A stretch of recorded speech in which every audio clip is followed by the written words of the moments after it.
There are several basic features about the styles of leadership used by people that never change. Most people operate within the dominant trait of their personality.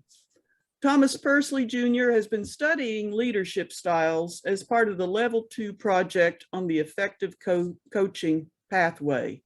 Giving a speech called The Three Basic Styles of Leadership, please welcome Thomas to the lectern. Toastmasters, fellow Toastmasters, my speech today is on leadership style. It's true, I do believe that it is really according to your personality, what dominant style you're going to choose. There are three basic styles, although there may be some variants from these styles, but technically there are three basic styles. One is democratic, the other is laissez-faire, and the last is autocratic. I'm going to talk about autocratic first. A good example of this would be like a king or emperor. What they say is law. Is law. And if you go against what they have to say, you may be in very, very deep trouble, because that's the way the style is. It is a style that it demands respect. In other words, what I'm saying is that this particular style, it can cause havoc or it can cause tension on the members, because there's very little flexibility. When the leader says something or they give an order, they expect for it to be done. The next style I would like to talk about is democratic style. In the democratic style, the leaders of the style depend heavily upon the group, whatever the group says. And the group within itself, the leader praises whatever the group has to say, and which is technically a very, very good style, because you have little issues with that style as far as making wrong decisions.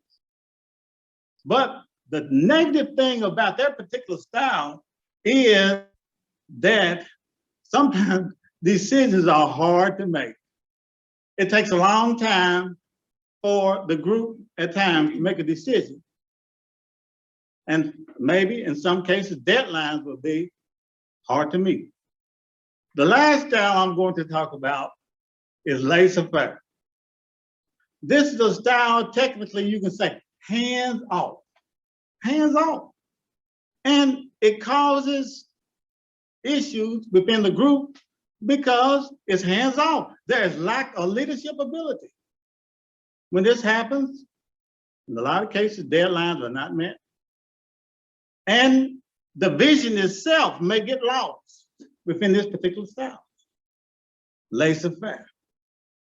My style, I believe, is a mixture between the two, autocratic and democratic.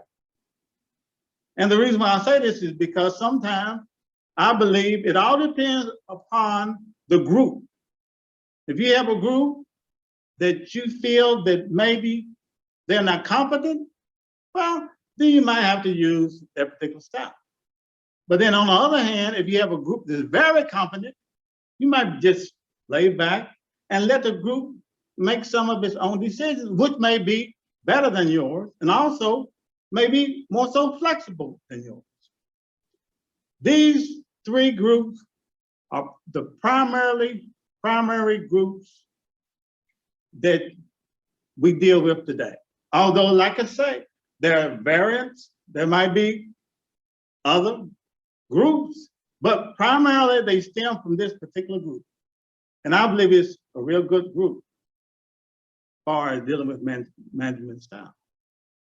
But my question is today is, what is your style? How do you feel? What style do you use?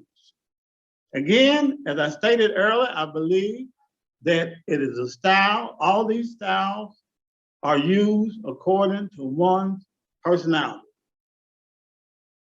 It's just a general trait. And most people, they fall within that guideline of those particular styles. And I believe that if you use a mixture of these styles, if you really, really have a desire to be a good leader, you will use a lot of these styles in your leadership abilities. If we look at a real good leader, we will come to say, or you will come to the realization that all of these styles are very important. Madam Toastmaster.